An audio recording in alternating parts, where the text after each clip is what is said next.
আচ্ছা, আমাদের আরেকটা ইম্পর্টেন্ট টুল যেটা আমাদের এখনো শেখা হয় নাই, সেটা হচ্ছে স্টেয়ার টুল। আমরা এখন পর্যন্ত কোনো স্টেয়ার দিই নাই। তো স্টেয়ার টুলটা কিভাবে ওয়ার্ক করে সেটা একটু দেখাই।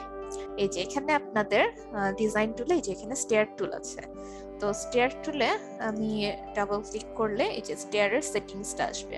তো স্টেয়ারের আগে কেন আমি লেয়ারটা দেখালাম, যে ওই জিনিসটা দেখার জন্য যে এখানে দেখুন স্টেয়ারও কিন্তু বাই ডিফল্ট একটা লেয়ার হিসেবে চলে আসে। এই যে নিচের দিকে খেয়াল করুন, structural, stair and railing. Stair আর রেলিংটাকে একটা লেয়ারেই হচ্ছে ওরা বাই ডিফল্ট দিয়ে রাখে। এটাকে চাইলে আপনারা আলাদা লেয়ার করে ফেলতে পারেন, যে স্টেয়ারটাকে আলাদা করলেন, রেলিংটাকে আলাদা করলেন। আচ্ছা, যাই হোক, তো আমাদের স্টেয়ারের সেটিংস গুলোতে আপাতত আমি কয়েকটা সেটিংস চেঞ্জ করে দেখাই। যেমন হচ্ছে আপনার স্টেয়ার উইথটা, এখান থেকে আপনি স্টেয়ারের উইথটা চেঞ্জ করতে পারেন। ধরুন হচ্ছে আমি এখানে 3.5 ফিট দিলাম। এরপরে আপনাদের হচ্ছে কয়টা স্টেপ থাকবে সেই স্টেপটার নাম্বার এখানে দেওয়া থাকে। তো এখানে আপনি ক্লিক করলে এই যে কত নাম্বার আপনারা দিতে চান সেটা দিতে পারবেন। ধরুন আমি 20 রাখলাম। এখানে আরেকটা যেটা, সেটা হচ্ছে এই যে রাইজারের হাইটটা, এটা কিন্তু আপনি দিতে পারবেন না। এটা হচ্ছে যতগুলা নাম্বার অফ রাইজার থাকবে ওভাবে ডিভাইডেড হয়ে এদের এই নাম্বারটা দিয়ে দেয়। ধরুন আপনি রাইজার 6 ইঞ্চেস দিতে চান, এটা 6 দিলে দেখুন এই যে নাম্বার অফ রাইজারটা অটোমেটিক্যালি চেঞ্জ হয়ে যাবে। তার মানে এইটার সাথে এইটা রিলেটেড, যতগুলা স্টেপ দিবেন সেভাবে আপনার রাইজারের হাইটটা চেঞ্জ হয়ে যাবে। এরপরে আপনার এই যে ট্রেডের যে উইথটা সেটা চেঞ্জ করবেন। তো সেটার জন্য প্রথম যে অপশনটা, এটাতে থাকলে আপনার এটা হচ্ছে লক থাকে।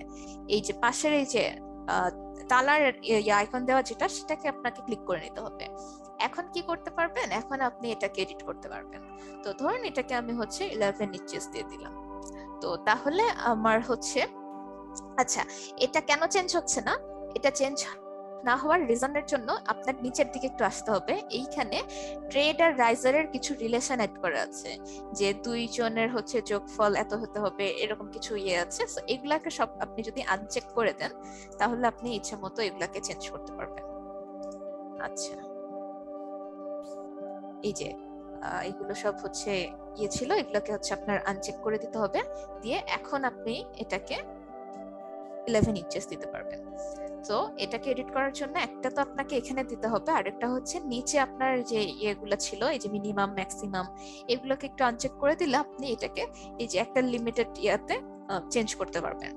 এরপরে আপনার হচ্ছে এগুলো যদি অ্যাঙ্গুলার করতে চান সেক্ষেত্রে অ্যাঙ্গেল করতে পারেন। আচ্ছা, এই পর্যন্ত আমি রেখে, আর এইদিকে আপনার হচ্ছে এটাকে 0 করে দিবেন, এটাকে 0 করে দিবেন। করে দিলে আমার হচ্ছে মোটামুটি স্টেয়ারের এই চেঞ্জগুলো করলাম। তো স্টেয়ারের কি কি চেঞ্জ করলাম, আমি হচ্ছে স্টেয়ারের উইথটাকে চেঞ্জ করলাম। আমরা স্টেয়ারের হচ্ছে number of রাইজার্স, number of steps, সেটা আমরা দিলাম। তো ওই স্টেপসটা যত দিব সেইভাবে আমার হচ্ছে রাইজারের হাইটটা ঠিক হয়ে যাবে অটোমেটিক্যালি। এরপরে হচ্ছে আমি ট্রেডের উইথটা অ্যাড করলাম। তারপরে হচ্ছে আমার রাইজার হচ্ছে অ্যাঙ্গেলটা, এটা চাইলে চেঞ্জ করতে পারবেন। আচ্ছা, আর এদিকে আমি হচ্ছে এটাকে 0 করে দিলাম।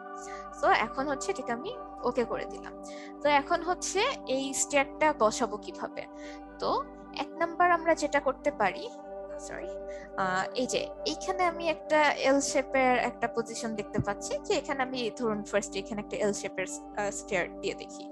তো এখান থেকে স্টেয়ারটা শুরু করে, আচ্ছা, এখান থেকে স্টেয়ার শুরু করলে হচ্ছে ওয়ালের বাইরে চলে যাচ্ছে। তো আমাকে কি করতে হবে, এই যে এই অপশনে যে এটাতে ক্লিক করে দিতে হবে।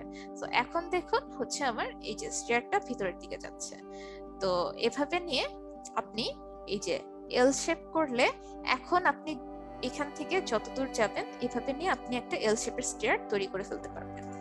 সো এটাকে আপনি এখন এদিক থেকে যদি এক্সটেন্ড করতে চান, এই যে এদিক থেকে এক্সটেন্ড করলে এদিক থেকে কমে যাচ্ছে, মানে ডিভাইডটা ঠিকভাবে হয়ে যাচ্ছে যে আপনি কোন দিকে কত রাখতে চাচ্ছেন। সো আমি এই বেডটাকে সরাই দিই, এখানে স্টেয়ারের জন্য জায়গা করে দিই। তো ফার্স্টে আমি দেখালাম হচ্ছে একটা এল শেপের স্টেয়ার আপনি কিভাবে করবেন। সো এখন হচ্ছে স্টেয়ারটা যদি আমি এখানে রাখি, তো স্টেয়ারের উপরে তো এই জায়গাটাতে হচ্ছে আমার ডাবল হাইট হবে। তো সেটার জন্য কি করতে হবে, পরের ইয়েতে যে এখন আমি হচ্ছে ট্রেস অন করে দিলাম। ট্রেস অন না করলেও আমার হচ্ছে এই যে ইয়েটা স্টেয়ারের যে প্ল্যানটা সেটা হচ্ছে পরের লেয়ারও আমরা দেখতে পাবো।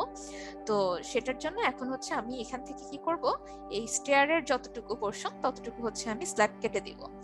তো আমি হচ্ছে এই যে সাবস্ট্রাক্ট ফ্রম পলিগন এই অপশনটা দিয়ে আমি এই যে এভাবে আমি স্টেয়ারের যতটুকু এতটুকু আমি এই যে এই পুরো এরিয়াটাই ধরুন আমি ইয়ে করে দিলাম, ডাবল হাইট করে দিলাম।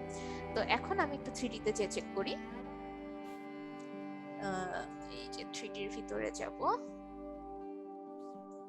আচ্ছা 3D তে আমি আরো বেটার দেখতে চাইলে কি করতে পারি, আমি হচ্ছে অতটুকু সেকশন কেটে নিতে পারি।